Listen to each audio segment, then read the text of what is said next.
Hey guys, this is Mike. So I'm reviewing snap ties and wedges for those snap ties. I'm using a plywood and 2x4 system to frame up some foundation walls for my house. I got about a 37 by 24 blueprint on this house. It's small, 900 square foot, and I'm doing it by myself. And I really just wanted to showcase the product here.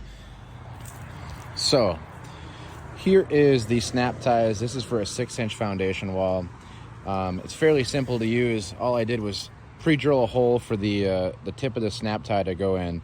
On the back side here, you can see we've got the 2x4 bracing going vertically, and then through it is that snap tie, and then the wedge on the outside, which tightens it all together. And those wedges are truly beautiful. I mean, you just kind of pound those down, and the further it gets towards the top of that wedge, it really secures the plywood.